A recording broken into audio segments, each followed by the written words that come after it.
Thank you. Thank y'all. Please be seated. Thanks so much. Great to be back in Southwest Florida. We're getting close to that time of year where the snowbirds start to migrate north. Not quite. I'll tell you that it'll help with the traffic when that happens. I mean, it's amazing how many people are crowded down here.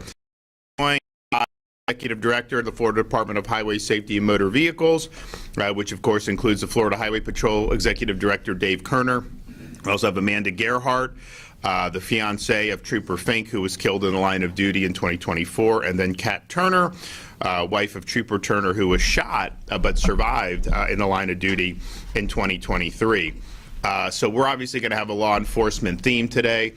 First, just to let everyone know, we were in Pensacola yesterday, and we were able to announce the expansion of Hope Florida into all of our state colleges. Now, Hope Florida is a program, didn't need any money, it didn't need anything, it just repurposing the way we do welfare programs. Instead of trying to foster a culture of dependency on government, we've enlisted churches, individuals, businesses to be able to help people in need. And so our folks who work in government now, rather than be trained to try to find all the government programs they can get people on, they're trained to navigate the person in need and to link them with all these other resources throughout the community. And that's how you do a pathway to self-sufficiency. So just in a couple years, the program's gotten 30,000 people off of welfare and saved $100 million. Now that's really what it's all about. So now we're going to be able to do that in state colleges, because if you think about it, you know, the folks that are at state colleges, I mean, some people graduate high school, go to a state college, there's kind of like a normal rhythm. But you got a lot of folks who are maybe in midlife, you got single moms that are trying to get more skills to be able to provide for their kids and all this stuff, and sometimes you can fall on hard times. So now you're going to have a liaison at all of our state state colleges. You're going to be able to link folks to all the great resources that are, you know, the thing about it is, and I kind of learned this in the military, you know, when you leave active duty, and I didn't need anything, I was fine, but they give you like this packet of like, oh, here's like veterans resource, and like you don't understand, it's like mind-numbing bureaucracy. So a lot of times people don't know where to look, and so the job of the HOPE program is to really link the folks in need with all the great resources. We got a great state. We got a lot of folks that want to be active to help people, particularly our faith community, and we need to utilize it, and we are utilizing it. So we're really excited about that announcement. We're also excited to be here with the folks who serve in uniform. It should come as no surprise to anybody who's been alive for the past 6 years that Florida's a law and order state. We in supporting the people that wear the uniform. We believe in holding criminals accountable. The result has been our crime rate is at a 50-year low. Didn't see cities down during the BLM riots here. When Hamas tried to take over roads in Orlando and Miami, they were removed in 11 and 13 minutes respectively, including by Florida Highway Patrol in Central Florida. We don't let the inmates run the asylum. We're not going to let people's quality of life be destroyed because we're embracing toxic ideologies and the woke agenda. And we've been very clear on that. You remember back when they were talking about defunding police. We said, of course, we're not going to do that in Florida, although I'll have more on that in a minute. But we also passed legislation preventing local governments from defunding police, because you could have 3 bozos on some city council vote to fund police, and at that time it was considered fashionable to do. You were celebrated in certain corners, but I'm not going to let those 3 bozos cut off a city's nose to spite its face. Like, we're going to make sure people are safe. So we did that, and we basically quashed the whole defund the police movement in Florida all the way back in 2020. I mean, it died here and never really got a foothold. We've also done things to make sure that when you do have disorder, that officers are protected. We have the strongest anti-rioting legislation in the country. You can say what you want, you can peacefully demonstrate, but you don't have a right to commandeer other people's property. You do not have a right to block traffic, and you don't have a right to harass people, and you certainly don't have a right to launch attacks at law enforcement. So if you do those things, you will be held accountable in the state of Florida, and that makes a really, really big difference. We saw the difference between Florida and many of these other jurisdictions. I remember I was in Southern California a couple years ago, and I talked to a police chief in like a nice part there, and how's it going? He's like, I'm doing great, but just all my police officers now want to move to Florida because they saw the difference in terms of what was going on. So we saw an opportunity to capitalize off that. If Seattle's going to treat their law enforcement personnel poorly. We want people to know we'll treat you good. Chicago, all these other places. But we also wanted to send a message to young people in Florida, profession to pursue, and to be in law enforcement was a good thing. You know, it used to be if there was an opening at a sheriff's department, you know, you'd have like massive numbers of applications, and then that has changed over the years. I think part of it is because law enforcement's been denigrated by legacy media outlets, by activists, and all these other things. And so we said, no, we want to make sure. So we did a bonus program. All recruits, whether transferring from out of state or new recruits in state, are eligible for a $5,000 signing bonus right at the top. So if you're somebody that is just getting kicked in the teeth every day by the climate in Chicago or or Lee County sheriffs, and all of a sudden you get a $5,000 bonus immediately, and then work in a community that actually appreciates what you do. This $5,000 bonus also applies to state law enforcement, so you can do highway patrol, you can do Florida Department of Law Enforcement as well. We also, during the COVID, you know, they're sending all this money they printed trillions of dollars sending this money. They sent a bunch of money to the states. We got less because we had low unemployment. California and New York got more comparatively. But, you know, a lot of this money, I would have rather them just keep it and pay down the turn. Sent it back to them. Then the Treasury Secretary at the time, Janet Yellen, was empowered to transfer it to different states. So if I would have rejected some of the money, it just would have gone to California or would have gone to New York. And so I was like, okay, you know, let's figure out what we're going to do. So we did 3 years in a row a bonus program. All sworn law enforcement, firefighters, and EMT got $1,000 after-tax bonuses 3 years in a row.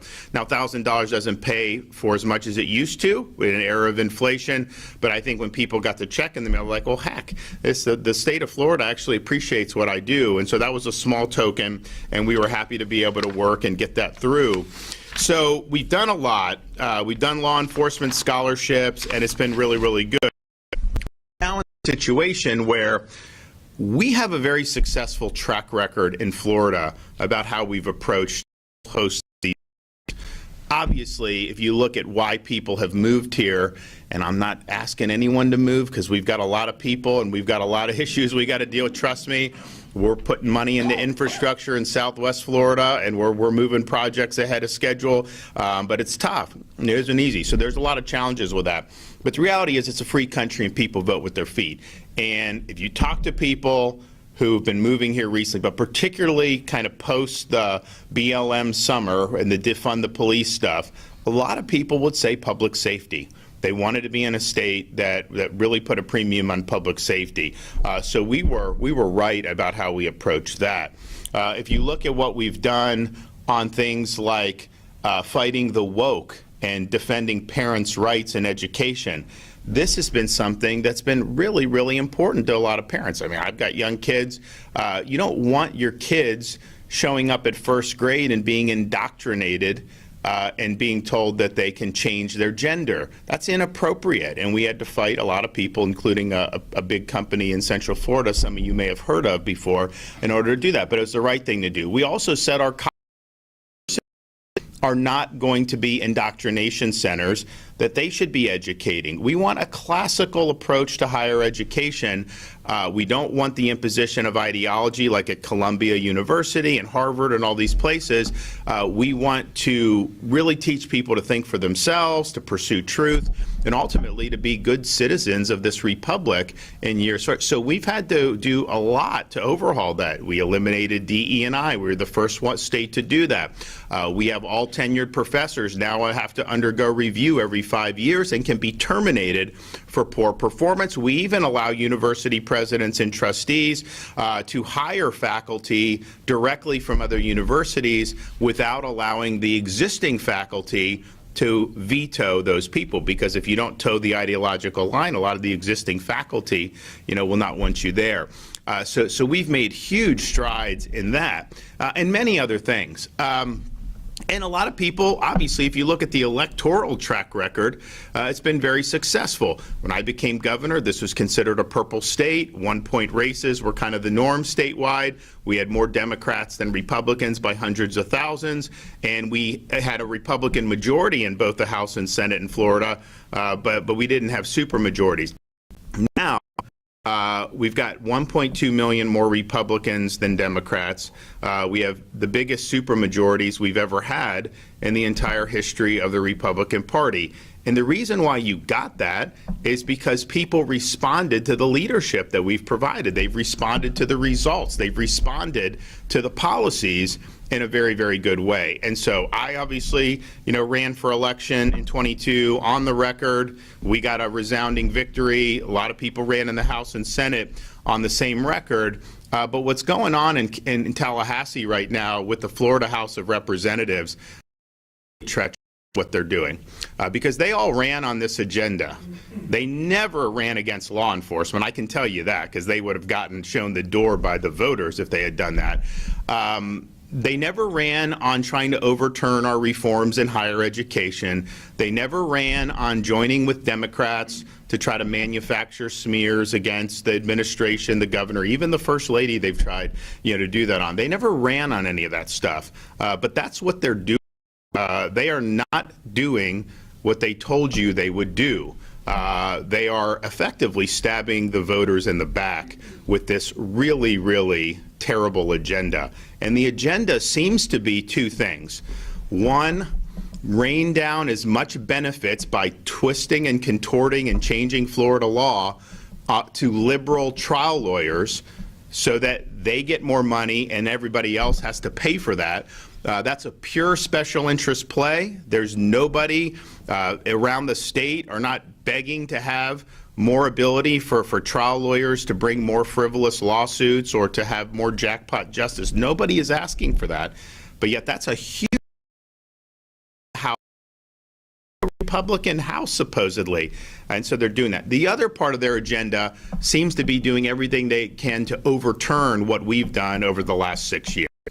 And I've said this before, if they ran for election on that agenda and you all sent them to Tallahassee on that agenda, I may not like it, but you know what? That's just the way the cookie crumbles. But that's not what they told you they would do.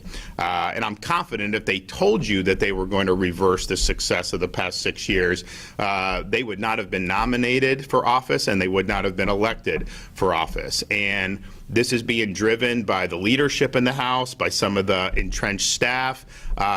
This is the swamp in action. This is the swamp trying to strike back after 6 years of success, after Florida being the model state that so many people have sought to emulate, not just moving here.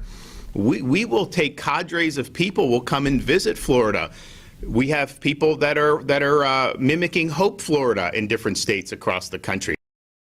House members, a lot of them, they make fools of themselves. They don't even know what the program does. It's clear they don't know what they're talking about, and yet how come someone from Iowa knows and is now implementing that there? We have people that come to talk about and try to mimic our reforms in education, K-12 and higher education. They're trying to undo that. So the results speak for themselves. They're trying to, and I mentioned this yesterday, they actually have a bill in the Florida legislature that will serve the purpose of doing the conservative reforms that we've instituted in higher education. They want the universities to be able to pursue a leftist indoctrination agenda. And they actually cut the governor out of the process because they know that I am your voice of the millions of Floridians who sent me here to be able to ensure that these institutions reflect your values and the best interests of the state. They want to cut that out. They want to reverse course. That was not anything they campaigned on. It's not something that they can justify in any meaningful way. They can try to give you talking points, but they can't do it. And I'm just thinking to myself, like seeing some of this agenda, they actually tried to push through, maybe it's dead, this carbon sequestration. That's part of Biden's Green New Deal. I don't want Biden's Green New Deal in Florida, especially 3-1 Republican advantage in the Florida legislature. But I think what it's showing is these party labels, when you have one party that dominates like we have under my tenure, the party label means a little less because people who don't share the values know taking on that label is their pathway to power. And so they'll take on the label, achieve power, and then they actually try to overturn the agenda that got them there in the first place. And that's what's going on, which brings us to today. No state was against defunding the police and standing up for the men and women who wear the uniform than the state of Florida. And that has been true under every single Speaker of the House I dealt with my first 6 years, under every Senate President I dealt with over my first years. And honestly, it also includes the current Senate President supportive of law enforcement. And yet you have the House is pursuing this budget that is reversing all the momentum we have when it comes to supporting our state law enforcement. So the budget, we know it's harder to recruit troopers because we need to increase the trooper pay. And I've proposed to do that. We have done that, but we got to do more. Their budget defunds the raises that we had set for law enforcement officers in the state of Florida. Their budget cuts 84 current state trooper positions, which, oh, by the way, I don't think the workload is going down in Florida. You got a lot of people, and in fact, it's definitely going up because of my immigration reforms that have required state and local to assist immigration enforcement and deportation efforts. The Florida Highway Patrol is part of this federal 287G program, where they're actively working with the federal government to identify illegal aliens and get them out. And so why are you cutting positions? They even defund the ballistic armor that the Florida Highway Patrol needs to be able to do their job effectively. So you want to talk about a Republican supermajority? This is a donkey in an elephant suit when they're going after law enforcement. This is not what they campaigned on when they sought your vote. You elected this House under false pretenses. They didn't tell you that they were going to throw away their principles and just follow whatever the leadership told them to do. But that's exactly what they're doing with this budget. And I just think it's disgraceful that they're targeting Highway Patrol and law enforcement the way they are. They bat their chest. They say they're for it. And then that's why I always say, in this business, talk is cheap. Anyone can tell you anything. Show me your deeds. Show me what you're actually doing. Our record in Florida of standing up for law enforcement is second to none. We have done it time and time again. We are continuing to do it. And honestly, Republican legislators have stood with us time and time again, all the way up until this current session in the Florida House of Representatives. Something is rotten over there. This is not what they were elected to do, but they are choosing to take the trust you placed in them and sabotage the best interests of your community and the state. And I just thought you ought to know about that. I think you ought to know, because I know most people probably aren't following what's in the House's budget, what they're actually trying to accomplish with this stuff. I haven't really figured out what they're trying to. I mean, they obviously want to help personal injury lawyers get rich. I know that because they've put a lot of bills up to try to do that, which, by the way, are dead on arrival anyway. So go ahead and do it. Make my day. So you have that. You also have them trying to sabotage everything we've done, trying to join with Democrats to, attack me, attack the administration, just manufacturing crap to try to distract from their failures. So you have that. But I don't really know, what are they doing to cut property taxes, as I've called for? Nothing. They are refusing in the Florida House of Representatives to do any property tax relief. They actually want to cut taxes for tourists and visitors and foreigners. I want to do that. I want to reduce your property taxes as Florida. I'd rather the tourists pay more taxes. Why are we giving them a break on anything? I don't think that's going anywhere either, but that's what they're doing. So it's not a good agenda. Actually, one of the bills I mentioned this yesterday, we really led the nation and dragged the country with lockdowns. If it wasn't for the free state of Florida, we would have been mired in years and years of really bad stuff, especially once Biden got in. And I had to fight that fight very lonely for much of the time. Really have a lot of folks backing me up. I got to tackle a lot, but that just goes with the territory. But one guy I had that was willing to stand up and fight was Florida Surgeon General Dr. Joseph Ladapo. And Dr. Ladapo has basically been willing to stand up for evidence-based medicine. So if the medical establishment is telling you that your newborn baby needs to get an mRNA COVID shot, Surgeon General is willing to look at the data and then tell you the truth, that no, your newborn baby does not need to get an mRNA COVID shot. And some people don't like that he's willing to stand up and say the truth, but that's what he's been willing to do. They actually have a piece of legislation in the Florida House of Representatives that would have the effect of firing Dr. Ladapo from his position. Basically in Florida, we have, he works at University of Florida. He does a lot of other things, but I've said I don't want all the agencies cloistered in Tallahassee. I would rather have people that are out in the actual state and not in this little bubble, this little political bubble. So I think it's good. So Ladapo, our Secretary of the Florida Department of Transportation, Jared Perdue, would potentially be forced out over this. Or he was the one that helped me rebuild the Pine Island Bridge in 3 days, rebuild the Sanibel Causeway in 2 weeks. You know, if you had California emergency response, you think those bridges would have been built yet? No, it would have taken years to be able to do it. So, but he lives in Central Florida because that makes sense where a lot of the projects are taking place. It's easier for him to get here, Northeast Florida, from that place. You got to ask yourself, what is motivating this? Why are you doing this ridiculous nonsense? It's all a charade. It's really a pathetic agenda. So I know that the Florida senators do not agree with what the House is doing. I know that obviously my administration does not agree with what the House is doing. I just need to know that this is what's going on up there. And I think these guys, I mean, the fix is this. They think that the leadership thinks they can jam through whatever they want, regardless of what the voters want, and that come election time, they can raise enough money from special interests to be able to send you mailers, text messages, and run advertising to basically lie to you and tell you that these members actually stood for the conservative values that they ran on. And that's their bet. That's their bet, that they can get away with it because come election time, you're not going to be following. You're going to get a nice shiny mailer saying, you know, John Q. representative is the most conservative thing since sliced bread, and they stood with the governor. They're doing this, Florida first.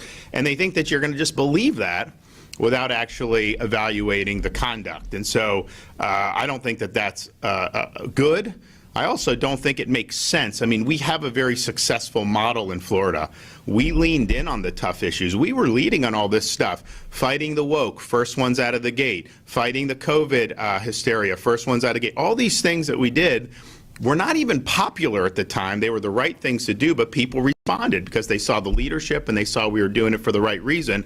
And they responded overwhelmingly with very strong electoral performances. They did not have a supermajority before I was governor. We got that after the 2022 election, and we got it because we were running on a bold agenda. But more importantly than running on the bold agenda, it's converting on the agenda once you get into office and actually doing what you said you were going to do.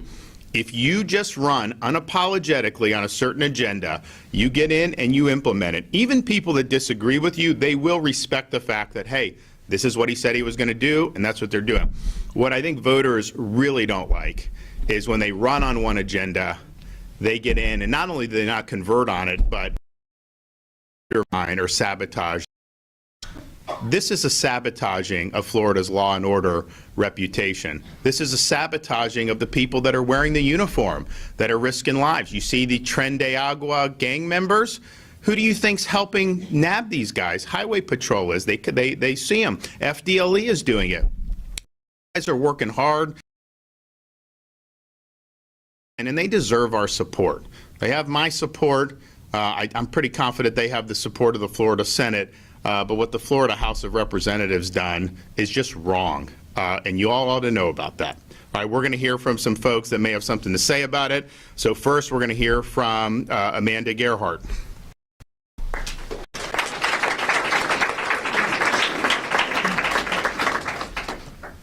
Morning.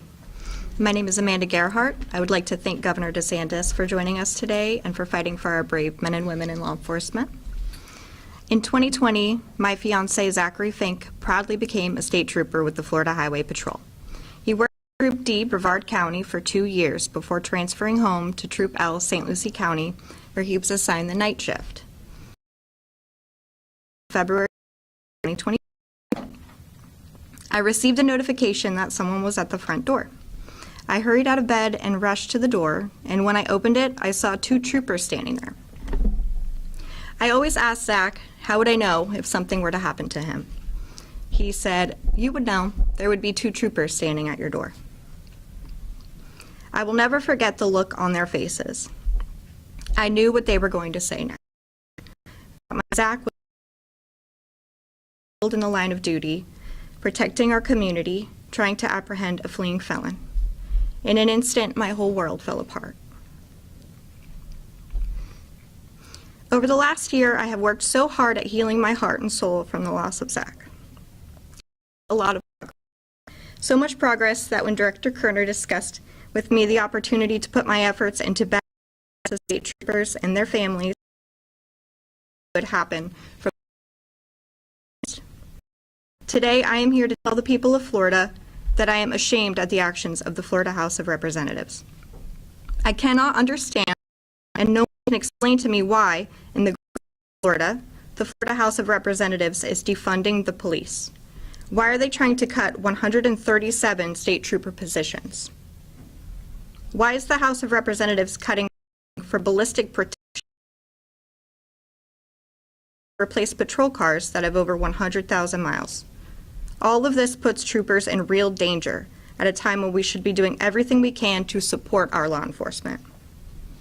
I was not expecting to be received as a hero when I went to the Florida Capitol. However, I also did not expect state representatives to refuse to meet with me, tell me that they are busy, and to call back after session is over. And I certainly did not expect to see efforts to undermine and hurt our law enforcement officers. Despite the obstacles that are put up against our brave men and women by the Florida House of Representatives, I am deeply committed to making sure elected officials do not succeed in defunding the police, while at the same time campaign on being supporters of law enforcement officers and their families. I would like to say thank you to Senate President Ben Albritton, who I had an opportunity to meet with. President Albritton and his fellow senators really have stepped up to the plate and made meaningful progress for our state troopers. And to Governor DeSantis, Director Kerner, and Colonel House, Director Kerner, I'm sorry, and Colonel to fight for our. Though the Florida House of Representatives are trying to undermine our success, your commitment and dedication to our brave law enforcement officers and their families is deeply appreciated. Thank you. All right.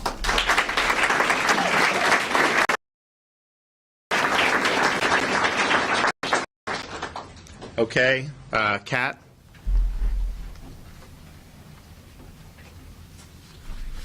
Good morning. I hope that you'll extend me a bit of grace, as this is not something I do often or ever. And if you can't see me, well, sorry, I'm short, and they didn't give me a step stool. So here good morning, and thank you, Amanda, for your dedication in the face of such painful loss to bettering the lives of our state troopers and their families. I join you, Governor DeSantis, and Director Kerner in this honorable mission we have before us. My name is Kathleen, or Kat Turner, and Kerner. Stephen has been a state trooper since 2019 and recently received both the 2023 National Trooper of the Year Award and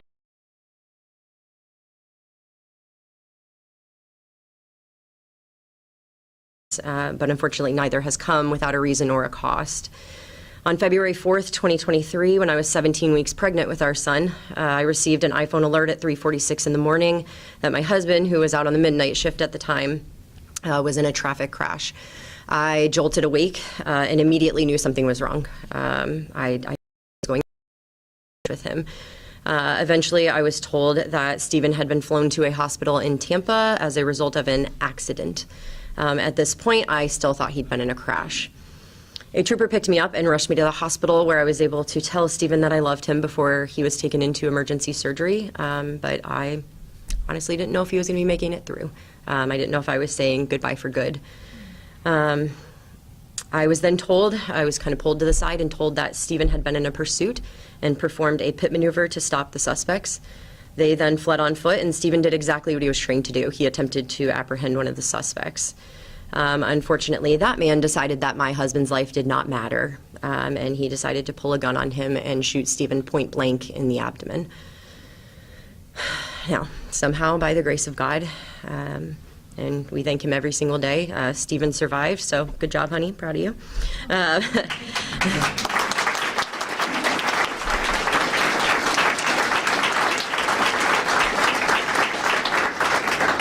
Thank you. He began his long recovery process, which we are still working through today. But in spite of all he went through, there was no question that we were fully committed to him returning to full duty someday. He could have easily gone to a different department or agency. He could have made more money. He could have maybe even had a safer job. But we both take so much in him that there was no question. Regardless of the fact that troopers are paid so little, and we were also about to start a family. So just like Amanda, I jumped at the chance to advocate for our state troopers because of how supportive our Highway Patrol family has been to us the past 2 years. However, I have watched Director Kerner fight and fight and fight only to be met with resistance every single time in an agency. I was beyond excited to go to Tallahassee and was hopeful that our perspectives and stories would be appreciated and valued, that our legislators of the great state of Florida just did not know how poorly our troopers were treated, and that once they knew, they would fix it. Makes sense. Every elected official I've met has claimed they are in full support of law enforcement, so why would I think differently? I finally did make it to Tallahassee and can honestly say I was horrified by what the Florida House of Representatives has done to state troopers. Cutting state trooper positions as if we have enough. Cutting funds to replace old cars. I'm sorry, do they not need safe vehicles to drive? Ballistic armor, bulletproof vests, the thing that they need because people are shooting at them and don't care about their lives. I cannot begin to tell you how real it is to be the wife of a state trooper who nearly died after being shot while protecting the citizens of this state, and be told that the House of Representatives cut funding to protect him. It is one thing if the House doesn't care that our troopers' starting salary is 48th out of 49 in the nation. Hawaii doesn't have a state highway patrol. And with no career development plan in place to help them prepare for the future. Unfortunately, we've become accustomed to, the lack of support when it comes to law enforcement pay. But it is another thing entirely when you defund life-saving equipment for these troopers. Imagine almost losing your husband to a gunshot wound and then being looked in the eye and then seeing representatives cut funding for ballistic protection. I just want you to let that sink in for a moment, because I see those scars every single day. I see what he went through. I watch it as we go to doctor's appointments still 2 years later because he hasn't fully healed. Governor DeSantis, Director Kerner, Colonel Howes, and Lieutenant Colonel Harrison are incredible state and law enforcement leaders, and they know we have their back 100%. It has been the honor of my life to join them on this mission to protect and support the Florida Highway Patrol, and now it is time to end the blatant disrespect our state troopers and families have received from these elected officials. Amanda and I are just two voices, but I think we speak on behalf of every state trooper and their families when we say we are fed up and ready for this wrong to be made. I would like to thank First Lady Casey DeSantis, President Albritton, Senator Collins, Senator Hooper, and so many others who were kind enough to meet with us, listen to our stories, and encourage us to continue fighting. Your sincere compassion and commitment to a budget that truly honors our state troopers and their families means more than you will ever know. And now it is time for the House of Representatives to be held responsible for saying one thing and doing another. It is time for them to follow through on approving the Florida Highway Patrol budget to not only compensate our troopers for the incredibly hard work they do every single day, but also to provide the necessary tools to do their job well and keep them safe. Because they are not just a number on a paper or a board or a spreadsheet. They are people and they matter. So I trust and believe that they will do the right thing for these men and women who are deserving of this and so much more. Thank you.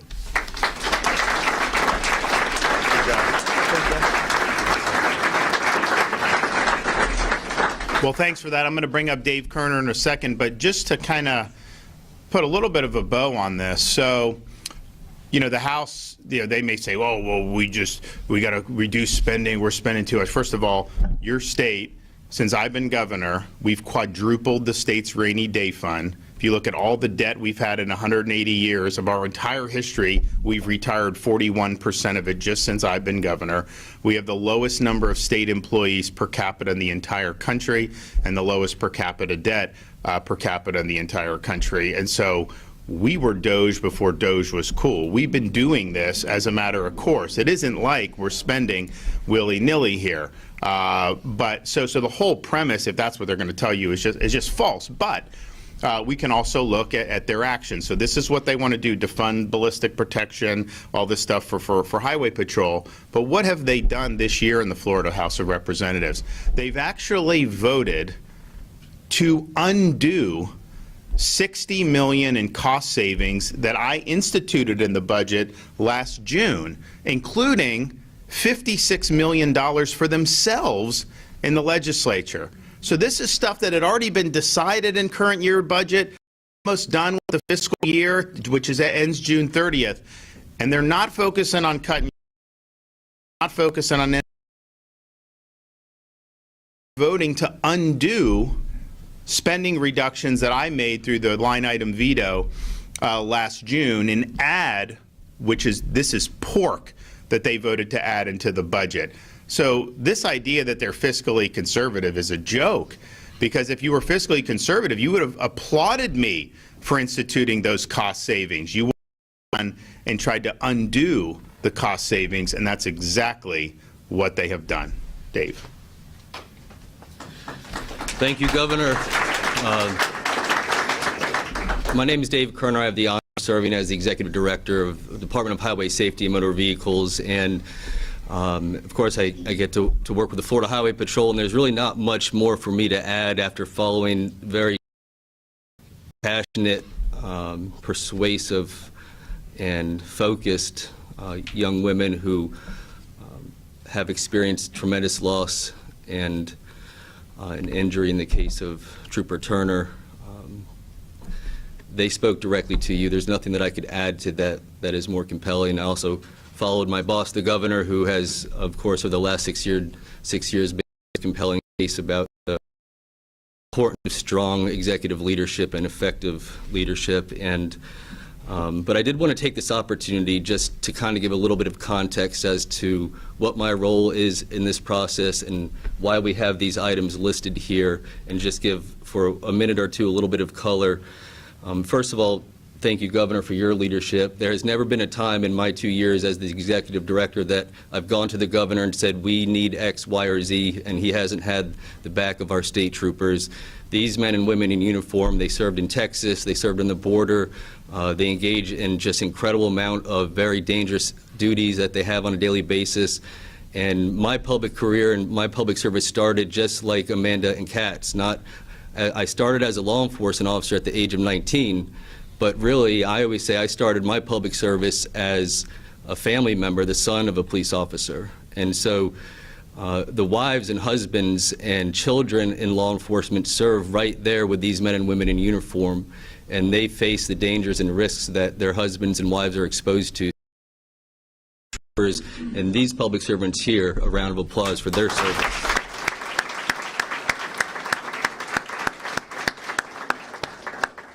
What's unique about my relationship with Kat and Amanda is the way that we met. About years ago, I received a call from the Colonel of the Highway Patrol that a trooper had been shot. It was Kat's husband. I rushed to the hospital in Tampa. We met in the hospital as her husband went into surgery. Almost a year later to the date, on February 2nd, 2024, I received a call from the Colonel of the Florida Highway Patrol late at night that there was a very bad situation. Colonel House and I rushed to the hospital in St. Lucie County, and I met Amanda Gerhart, having just lost her fiance and the love of her life. And we had an opportunity to see Zachary Fink before he left for the medical examiner's office. He had passed away, and that was the first time that I met Amanda. And so these are some of the duties that come with running a large law enforcement agency. And I've watched these two women heal and grow, and there came a point in time where they expressed interest in serving the state of Florida and these troopers by advocating for what is needed for this agency. And I told them that it wouldn't be easy. I didn't think it would be this hard, but they came to Tallahassee on the heels of a productive and very dignified. It provided 15% raises for state troopers that have been here for 5 years or more. It funded everything on this list and more.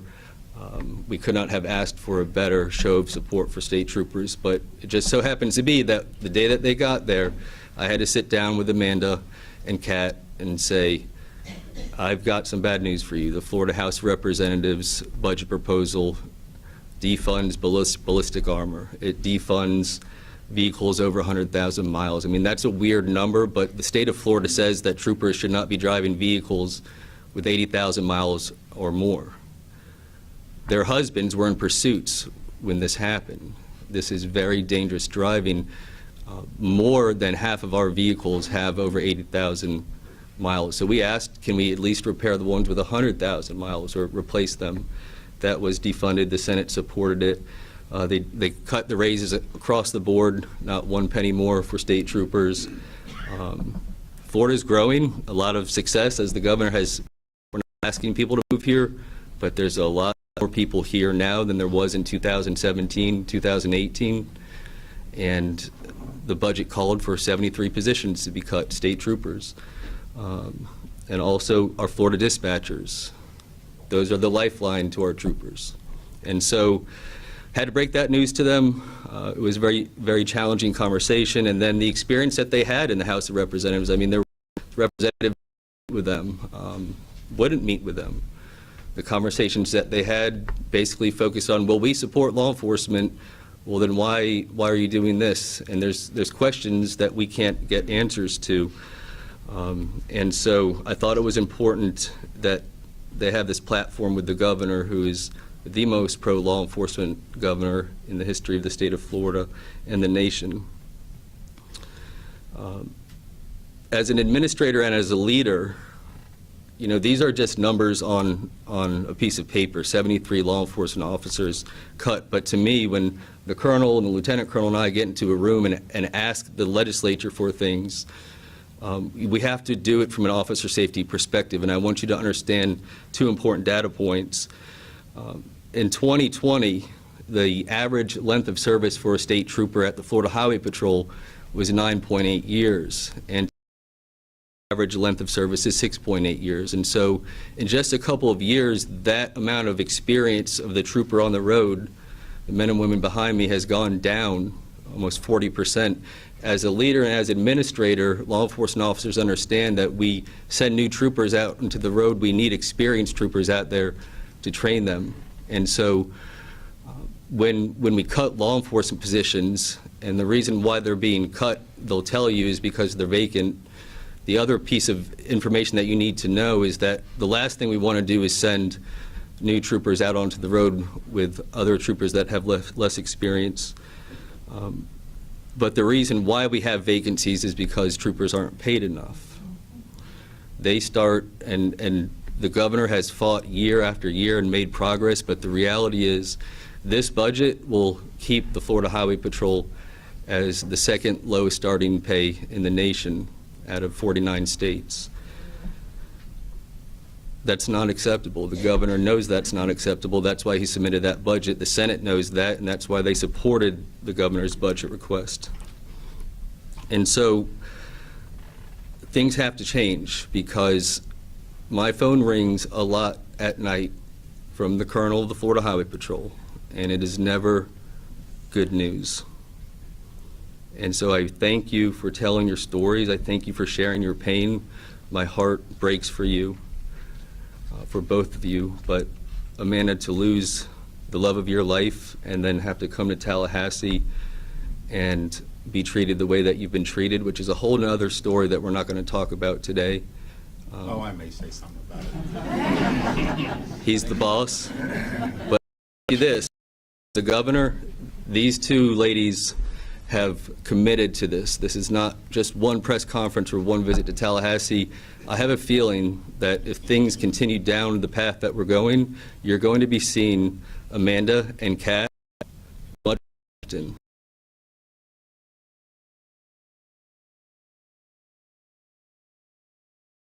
And wives and families that I have to go to sleep at night and think about that these women can speak on behalf, and we may hear from more of these husbands and wives and children in the future. And so we look forward to continuing the conversation, but as a leader and as an administrator and somebody that has been inspired by the service of Governor DeSantis, we're going to be bulldogs, and we're not going to back down from a fight. We don't ask these men and women to back down from a fight, and we're not going to back down from a fight.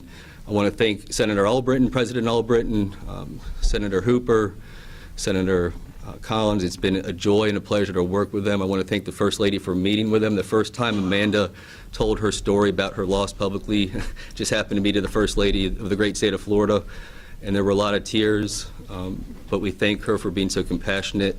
And my heart, the Florida Highway Patrol is behind you the same way you're behind us, and we thank you with all our heart. Thank you.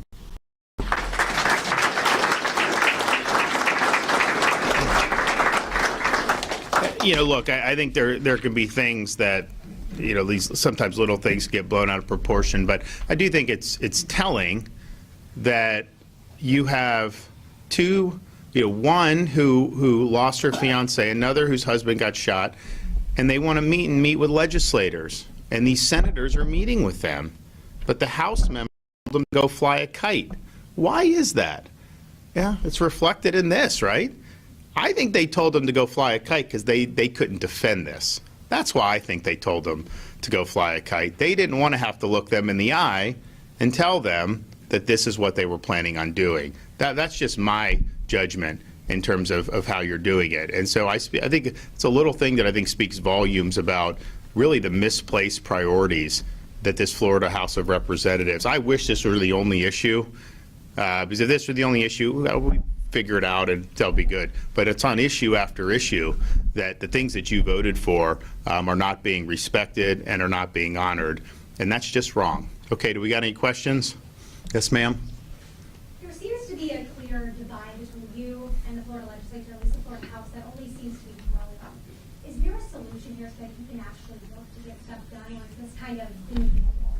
Well, I think if you look at what was said, I mean, the leader of the Florida Senate, the senators are working constructively with these family members and with our administration. I do think the Florida House is embarking on really unprecedented exhibit of self-sabotage. They are the least productive Florida House of Representatives that we have had in the modern history of the Florida Republican Party, certainly since I've been here. Not even close, not even within the same ballpark of the other House of Representatives that we've had. Of course, those were under different speakers, Oliva, Sprouse, and Renner, for the first 6 years. So the divide is not as much between me and the Florida House of Representatives leadership. It is a divide. But it's the divide that the Florida House of Representatives of leadership is doing to their own voters. You know, when they're attacking me, people say, oh, they're fighting the governor. Well, yeah, but they're really fighting you. They're really fighting the people that elected them because they're not on. And I think you have, I said this yesterday, most of these rank and file members, so probably some of the folks down here in Southwest Florida, I've known a lot of these guys, you know, we've worked well. The leadership tells them they have to do certain things, and if they don't do it, they lose a committee assignment, they get their bills pulled, they don't get appropriation. So it's a retribution that is done, and they kind of hold that hammer.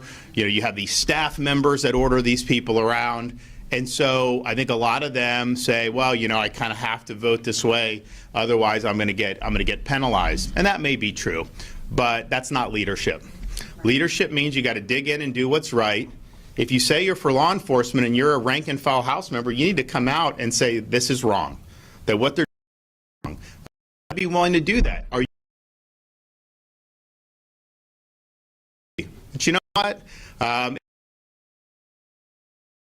during COVID or fighting Disney, or all these, oh, I can't take any incoming. I got to do what's safe. There it is today.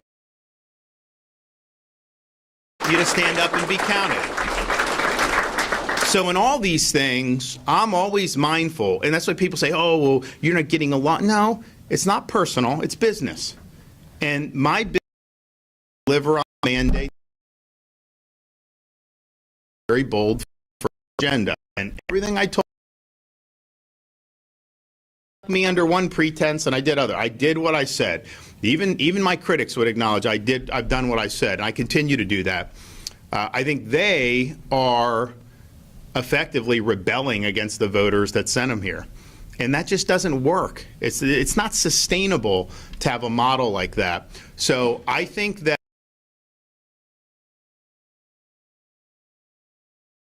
success that we've had, the leadership in the Florida House, they're the ones who are trying to deviate from the Florida First model that has proven not only successful here, we have these other states come and try to mimic our policies. I mean, heck, the Trump administration, there's a headline in the Wall Street Journal last month, Trump administration accountability for higher education. You want to know what that looks like? Look at Florida. Florida did it first. And they talked about all the things that we've done. The House is actually trying to undo what we've already done and what is now being replicated or attempted to be by the Trump administration. So we've led on these things. You got to build off that success. Do not tear down the success. And I do think there's a difference. I have not seen the same attitude or performance trying to reverse out of the Senate. I've seen that out of the House. I think the Senate has continued to try to put points on the board, and that's what it's all about. Governor, you mentioned motivation. What do you think the motivation is? And perhaps you may have just answered that. Are there any of those House of Representative members here in Florida? And do you expect some vetoes when you have to start signing? Oh, well, there's always vetoes. I mean, that's for sure. But look, if they are doing the bidding of the liberal plaintiffs bar trying to rain down benefits on these lawyers, even though that's going to cause people's costs to go up, it's going to be bad for business, bad for the economy, that is going to get met with a veto. That's for sure. If they are doing things that are not in keeping with what we promise voters, that will be met with a veto. I will tell you, though, and so yes, there will be, but I also think that their agenda has been so far outside what the voters that send them there expect that I think most of it's dead on arrival in the Florida Senate. I don't think a lot of this stuff's even going to end up reaching my desk. I think this was a gross miscalculation. I think it was an inappropriate use of having an opportunity to pursue a very good agenda. I mean, and this was pointed out yesterday, you know, we have the biggest Republican supermajority in the history of the state. Are they producing things that are causing you to be like, yeah, go get them, attaboy? No, they're not producing anything that's been significant. And so, you know, you look at that and you just kind of scratch your head and say, why? And again, I don't think that that is something that rank and file members, you should talk to your state representatives. Call your representative in the Florida House and say, what's going on with your agenda? Don't let them feed you talking points. You know, get the real scoop. But I think the real scoop is rank and file members, they face retribution. This is why I think you're going to end up probably seeing a Freedom Caucus develop in the Florida House of Representatives, because it's just untenable to have a situation where leadership is walking these folks off a plank and making them be at constant war with their own voters. It just doesn't work that way. So will there be vetoes on some of the legislation? Of course, there always is to a certain extent. And sometimes the legislature's not happy with me, but you know, sometimes I will put the reasons and I'll have some of the folks come to me and say, you know what, you make a good point, maybe we'll work on it a little bit different way next year. So that even that can be a collaborative process. But I think some of the stuff's going to run aground in the Senate. I don't think, like this higher ed, to try to kneecap our ability to hold higher ed accountable, I don't think that's going to get on the desk. If it does, we'll invite you all to the ceremony. We'll veto it. That's fine, but I don't even think it's going to get there. At the Hope Florida Foundation hearing yesterday, the chairman said that mistakes were made when it came to record keeping. Can you No, because it's a private charity. It is not the government. This is why I think, first of all, the whole thing that the House leadership's doing is a manufactured fraud. This is a hoax. They are trying to smear the most successful programs anywhere in the country, which is our government policy. It's not an associated charity. It's our government policy that has gotten 30,000 people off of welfare and saved $100 million. But more important than that, it's actually given people hope. It's given them meaning. It's put them on their feet, and people know who are in need that there's actually people in the community that care about you. And it may be the church, it may be a charity, it may be some of these other things, but that's the name of the game. So that's what this is. And a lot of these members, they didn't seem to even know that Hope Florida was the state policy, and that Hope Florida was not necessarily this direct support organization, which has supplemented the mission, and it's given grants to charities, it's given grants to Hope Navigators. There have been different things that has been done, which has been helpful and continue. But that is not the Hope Florida program. It is not operated by the government. It's a private group, and so they can talk about how they did all that. But I could just tell you this. Hope Florida has changed lives for the better. Hope Florida, because of the First Lady's vision and leadership, has made a real difference in our communities. And there's some people that are threatened by that. There's some people that don't like that. Maybe it's because it conflicts with their vision of government first.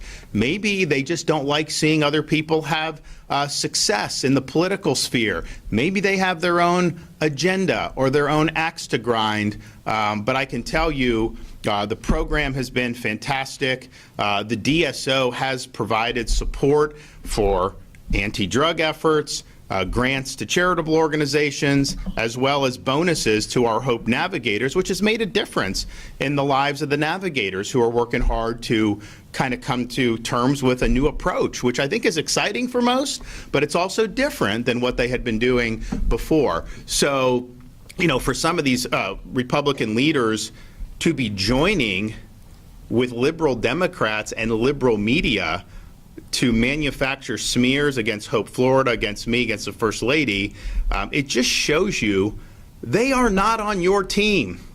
They are not doing what they said that they would do. So I thought the whole thing yesterday was a total flop. I think that these are people that are just desperate for any type of attention that they can get, but they're not doing the people's business. And I can tell you there's nothing coming out of the Florida House of Representatives that is going to rival the success that Hope Florida has had in any way, shape, or form. All right, thanks, guys. We'll see ya. Thanks, guys. Okay, yeah. Oh, good to see you. Welcome back. How you doing? Yeah, of course. Yeah. Thank you. Appreciate you guys. Yep. Hey, how you doing? Yeah. Good to see you. Thank you, sir. God bless. Of course, thank you. Governor. Hurry up, real quick. Follow me. Go.